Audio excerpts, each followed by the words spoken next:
Hello, thanks.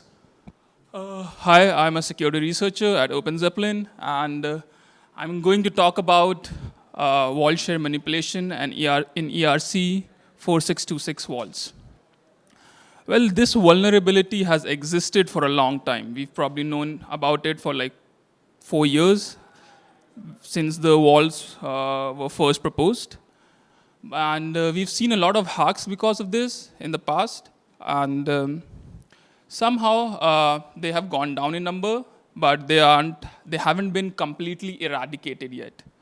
And so this presentation is about the hacks that still happened this year and what we can learn from them and prevent them from happening in the future. All right, so let's talk about the vault.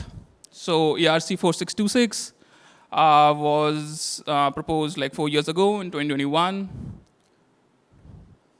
Did the screen go blank? Okay, it's fine. Okay, it went blank again. I should probably not step on the wire. I'm sorry. So, yeah, they were proposed 4 years ago. I think most of the people in the room are probably familiar with them. They are basically for yield-bearing tokens. You could deposit assets. Those assets are put to use in some other protocol. They earn yield, and for that, you're given like share tokens, which you can always redeem for the underlying assets. And they are, okay. I think, all right, it's back again. So it's a very widely adopted standard in DeFi now. Can you please see what's happening? I don't know what's causing the issue now.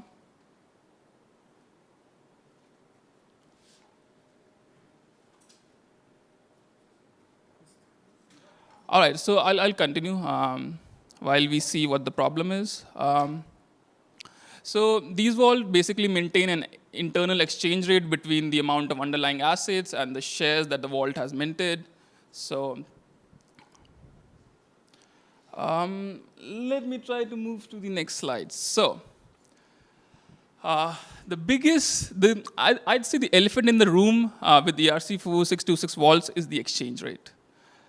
Because this exchange rate, how it's calculated, usually depends like, it's what usually on, it's the thing on which basically it depends whether the vault is secure or not, and whether the integrations in other protocols are secure or not. Any protocol that uses these vault tokens may be at risk if the exchange rate can be manipulated. So, should I continue or should I stop? I should go? Okay, all right. All right, so usually this exchange rate is calculated by dividing the total number of assets that the vault has been given to or deposited by the total number of shares. But there are two ways to actually get the assets into the vault. One is by using the deposit or mint functions. The other, you can just donate assets to the vault by using like an ERC-20 transfer. So that can increase the exchange rate artificially, and which may not be good for integrating protocols. So integrating protocols usually to get to see like how much the shares are worth, call the convert to assets function. They supply a number of shares to the function, and that gives you the number of assets.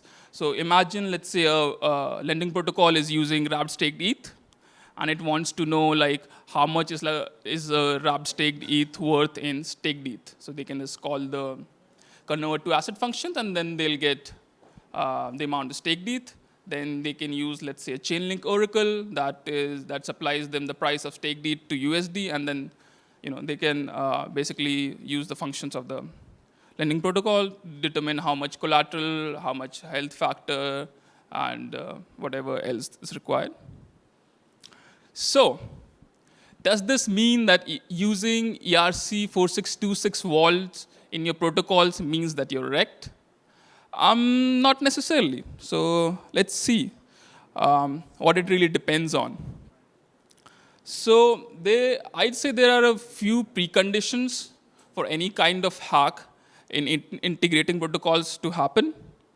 First is that the convert to assets function, or any other function that provides the exchange rate of a ERC-4626 vault is used. Secondly, usually you have to take the vault to a really low share supply. Because at that point, any kind of donation you do just gets amplified because there aren't a lot of shares in the vault, and the amount of assets become very large. So, and the third thing is, the integrating vault doesn't do any sanity checks on the exchange rate. So, if a really large price or a really low price is supplied, it just uses that as the correct price, and that is what becomes problematic. All right, so let's quickly go through the 2 hacks that happened this year due to vault share manipulation.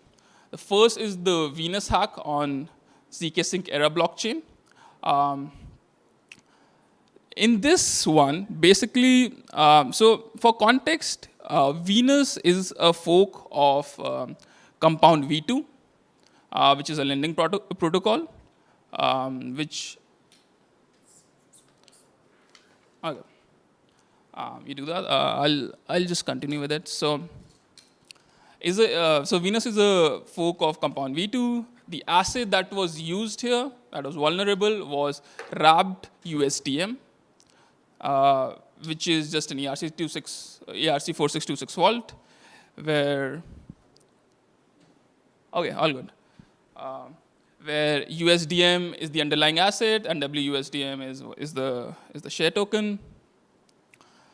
So in this case, the vault offered no protection against donations, and the exchange rate, the convert to assets function was used for the exchange rate in Venus, and it was combined with the Chainlink Oracle, which provided USDM price in USD.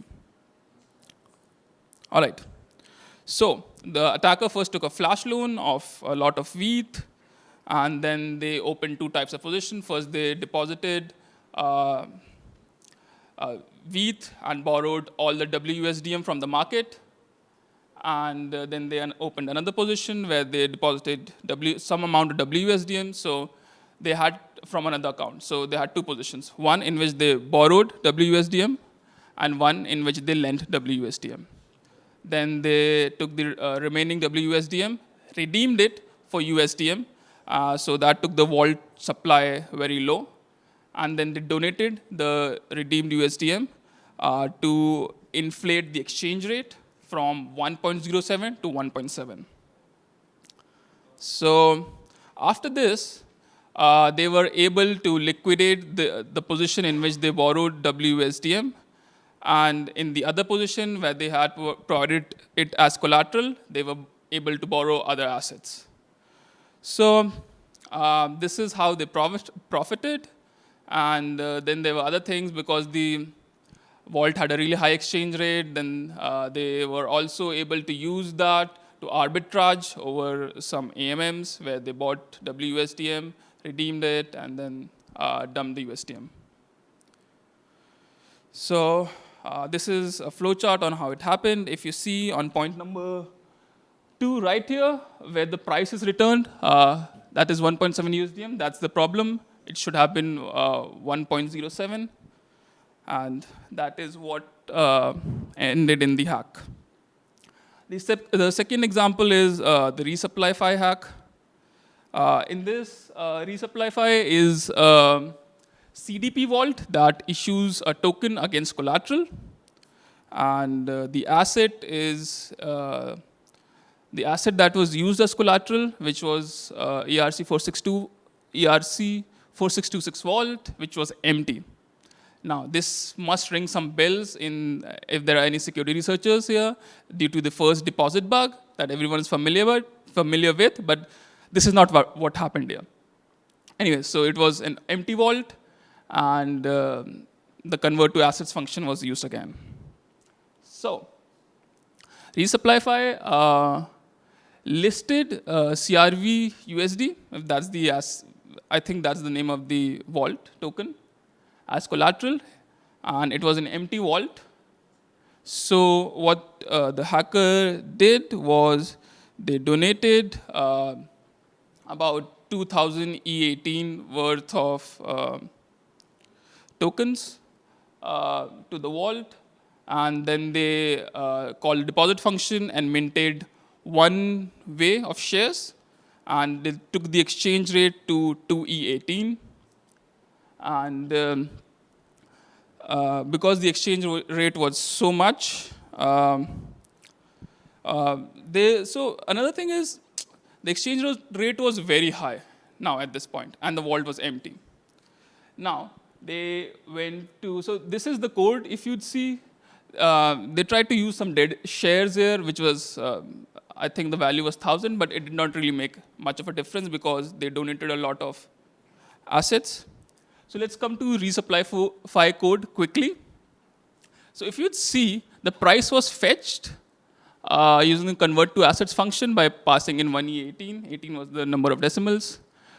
Now, the hacker was already able to manipulate the price to 2E18, which, after multiplying them, returned like 2E36. And the exchange rate, which was calculated here, this resulted in 0. And this exchange rate was used in the is solvent function right here.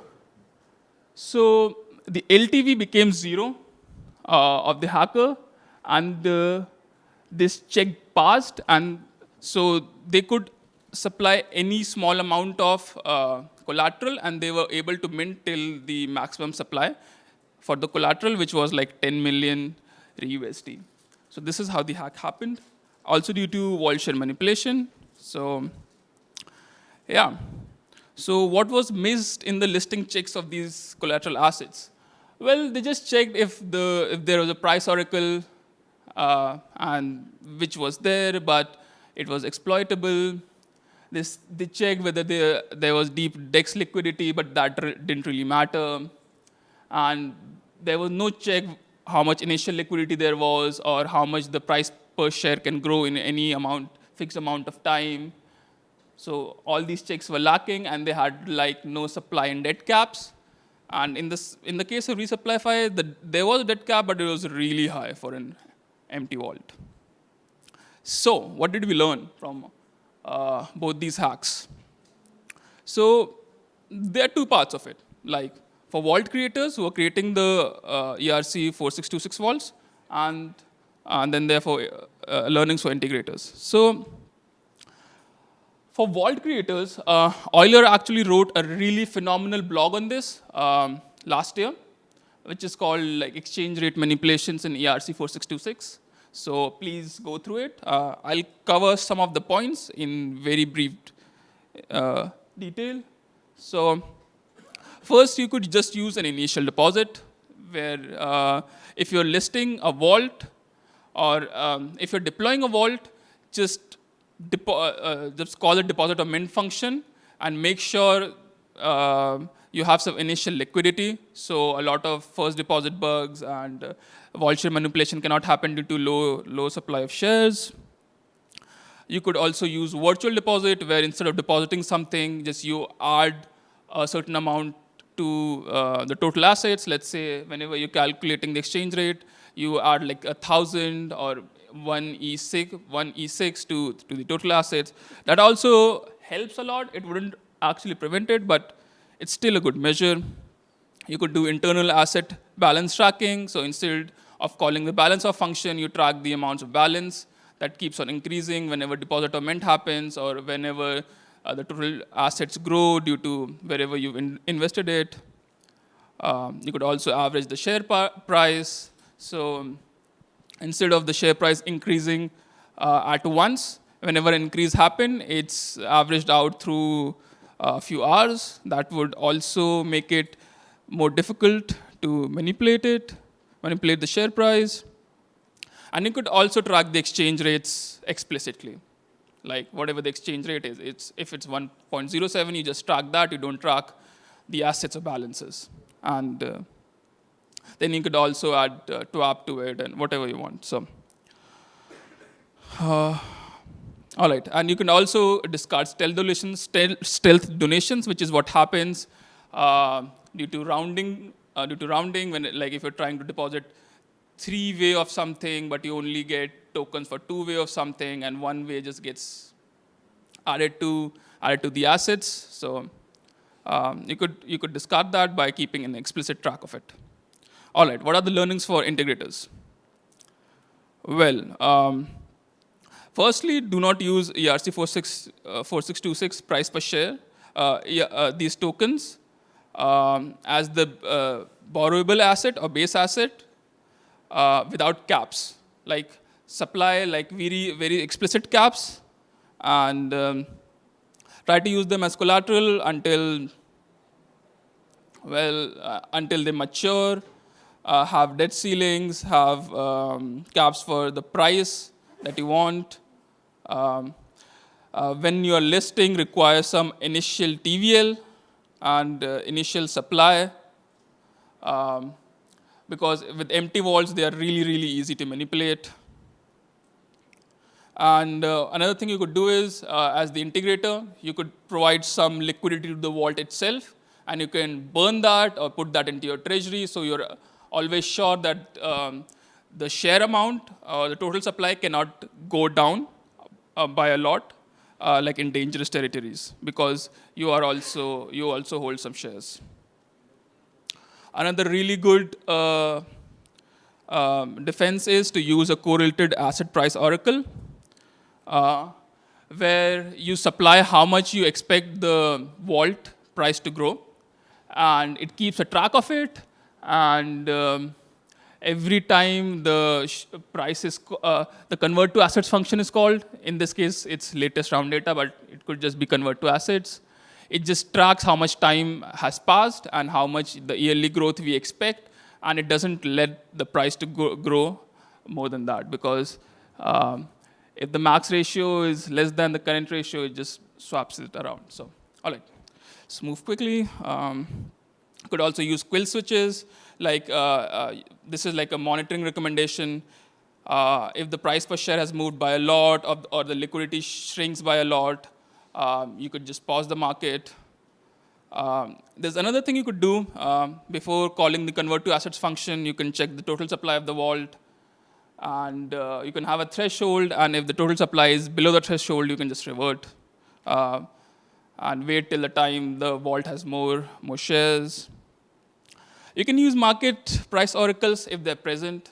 With pool oracles, it's really easier to get price for a whole lot of newer or tail-end assets but it's not always possible. And most importantly, have a listing checklist. This is for all the integrators and curators. Everyone have a listing checklist. Have certain things that you check for every asset you list as a collateral, or you make a market for a base asset. Have it out. Have check all of these things, because so this is an example. We built this listing checklist for Compound when we used to work with Compound DAO, and you could take this for inspiration.